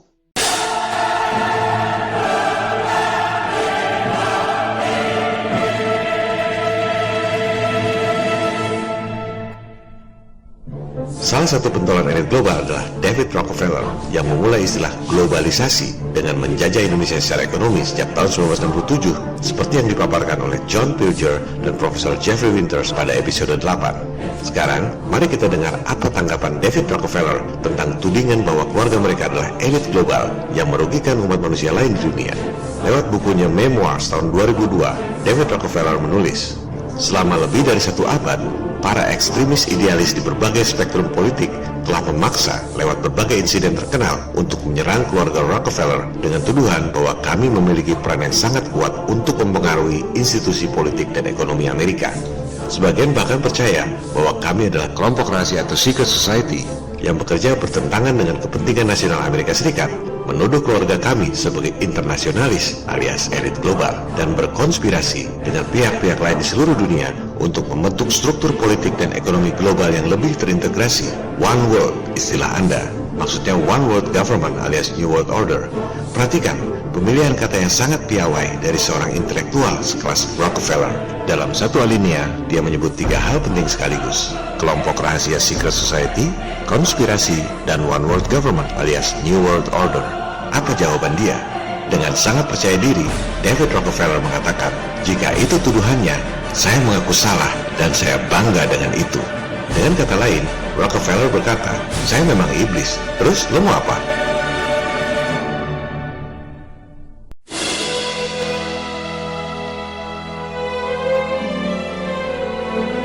Bagaimana dengan utang yang 5.600 triliun rupiah itu? Bond berasal dari kata bondage. Anda sudah terpasung, Anda adalah budak, tapi Anda tidak menyadarinya. Ketidakpedulian kita membuat anak cucu kita terjerat dalam utang yang semakin dalam. Apakah Anda peduli? Anda tak bisa minta pengampunan utang. Negara tak bisa kabur. Satu-satunya cara adalah dengan meruntuhkan kredibilitas mereka. People power. Jumlah kita banyak, jumlah mereka sedikit. Kita adalah rakyat, tapi kita tak kalah cerdas dengan elit global. Satu skandal Watergate sudah cukup untuk membuat Presiden Nixon lengser. Ini ada skandal bisnis angkasa luar dan satelit, triliunan dolar selama puluhan tahun. Kalau ini dibongkar, sudah pasti kredibilitas elit global akan runtuh ke jurang yang paling dalam. Gulirkan gugatan people power. Mereka selama ini membohongi kita soal bentuk bumi dan angkasa luar. Cara membuktikannya bukan dengan memperdebatkan foto-foto dan video-video seperti yang banyak terjadi pada perdebatan awam di medsos. Metode saintifik adalah pembuktian lewat pengukuran dan eksperimen. Jangan buang waktu berdebat soal foto dan video. Ada ratusan informasi yang disampaikan pada serial video ini. Semua itu khusus bagi yang merasa bahwa mungkin ada kebohongan yang diterapkan dalam sistem lewat buku-buku pelajaran dan media-media. Sama seperti kebohongan yang membuat Anda kasih utang elit global 2 kali lipat dari jumlah rupiah yang beredar dan Anda sama sekali tidak menyadarinya. Bagi yang bersikap ignorance, merasa bahwa apa yang diajarkan oleh sistem selama ini adalah yang paling benar, kembalikan pada 3 gugatan people power. Jadi, metodenya bukan dengan membuktikan bumi ini datar, tapi membuktikan bahwa teori bumi bola mengelilingi matahari adalah bohong. program angkasa luar adalah bohong, dan biaya telekomunikasi mahal adalah bisnis scam. Masyarakat yang bermoral tak akan membiarkan penipuan bisnis triliun dolar. Sama seperti kebohongan sistem pendidikan yang mengajarkan bahwa surat utang perusahaan elit dianggap lebih bernilai dari emas. Yang penting, kebohongannya dulu dipahami dan runtuhkan dulu sistem yang zolim.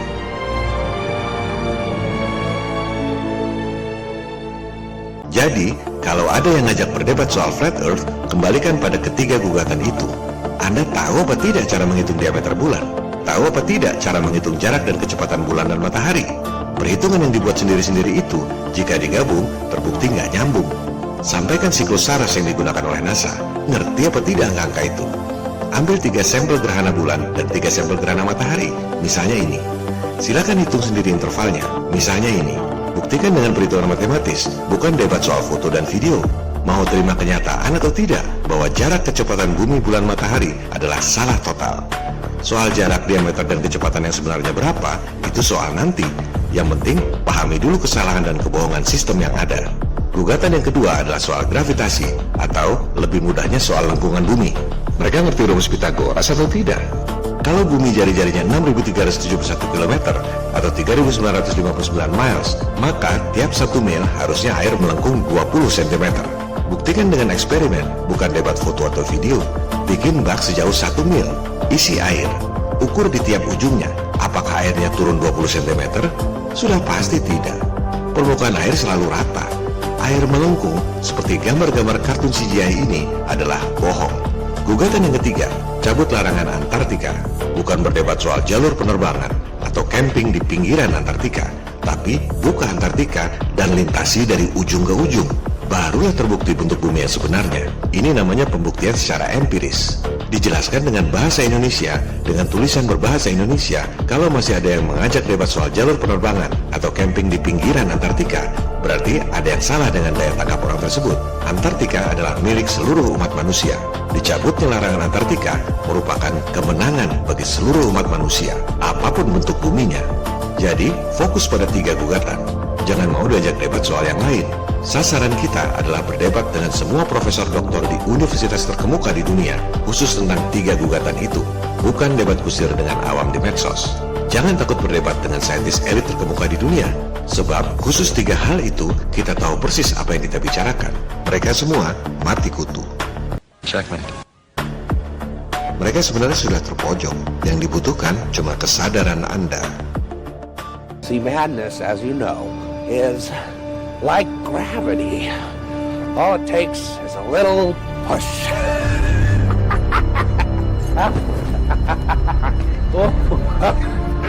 Mari kita belajar dari fenomena di Jakarta baru-baru ini. Aksi damai 2 Desember 2016. People Power. Ada jutaan massa membludak di sepanjang jalan ke Monas. Taruhlah 5 juta orang. Berapa persen dari seluruh umat Islam di Indonesia? Tak sampai 1%. Tapi dampak dari 1% people power itu sangat dahsyat. Pelajaran lainnya adalah, apakah massa yang jumlahnya 1% itu berdebat dulu dengan 99% penduduk lainnya soal perlu atau tidak pergi ke Monas? Apakah mereka harus meyakinkan dulu 99% penduduk Indonesia lainnya agar semua sepakat dengan aksi mereka pergi ke Monas? Tentu saja tidak. Yang nggak setuju ya nggak setuju aja. Tak perlu diajak dan tak perlu diladeni. Dari situ, bola akan terus bergulir. Kebohongan akan terbongkar, dan sistem yang zalim akan runtuh. Jika Tuhan menghendaki, segala hal bisa terjadi. Jangan pikirkan hasilnya bagaimana, berhasil atau tidak. Yang penting, kita sudah berbuat semaksimal mungkin. Itulah bagian dari pertanggungjawaban hidup kita terhadap Tuhan yang menciptakan kita.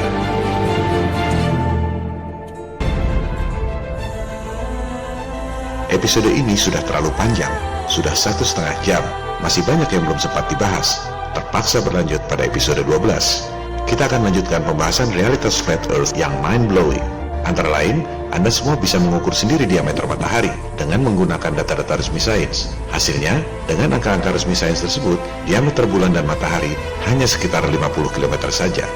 Pertanyaan standar lain adalah, kalau bumi ada kubahnya, bagaimana meteor bisa tembus? Bagaimana bisa terjadi fase dan gerhana bulan? Perkembangan terakhir, fase bulan bahkan telah dibuatkan model animasinya oleh kalangan flat earth dengan menggunakan data-data saintifik yang akurat. Sama sekali bukan akibat bayangan bumi. Juga tentang kubah bumi. Apakah betul langit berbentuk kubah? Apakah ujungnya ada di Antartika? Kalau iya, kenapa membom nuklir langit? Kenapa tidak membom ke samping Antartika? Kan lebih dekat. Perkembangan terakhir adalah kita bisa gunakan software Cinema 4D, membuat model bumi datar, dan menempatkan bintang-bintang pada ketinggian 4.000 miles. Ini adalah software umum, bukan buatan Flat Earth. Dari software umum itu, baru dimasukkan data-data untuk membuat model Flat Earth dan bintang-bintang. Spreadsheet Excel di sebelah kiri itu adalah data-data resmi sains tentang posisi dan sudut masing-masing bintang yang dimasukkan dalam software Cinema 4D. Hasilnya luar biasa. Anda mendapatkan star trails persis seperti kenyataan di bumi kita yang datar. Bahkan, Anda bisa lihat ada 2 kubah di utara dan selatan akibat perspektif.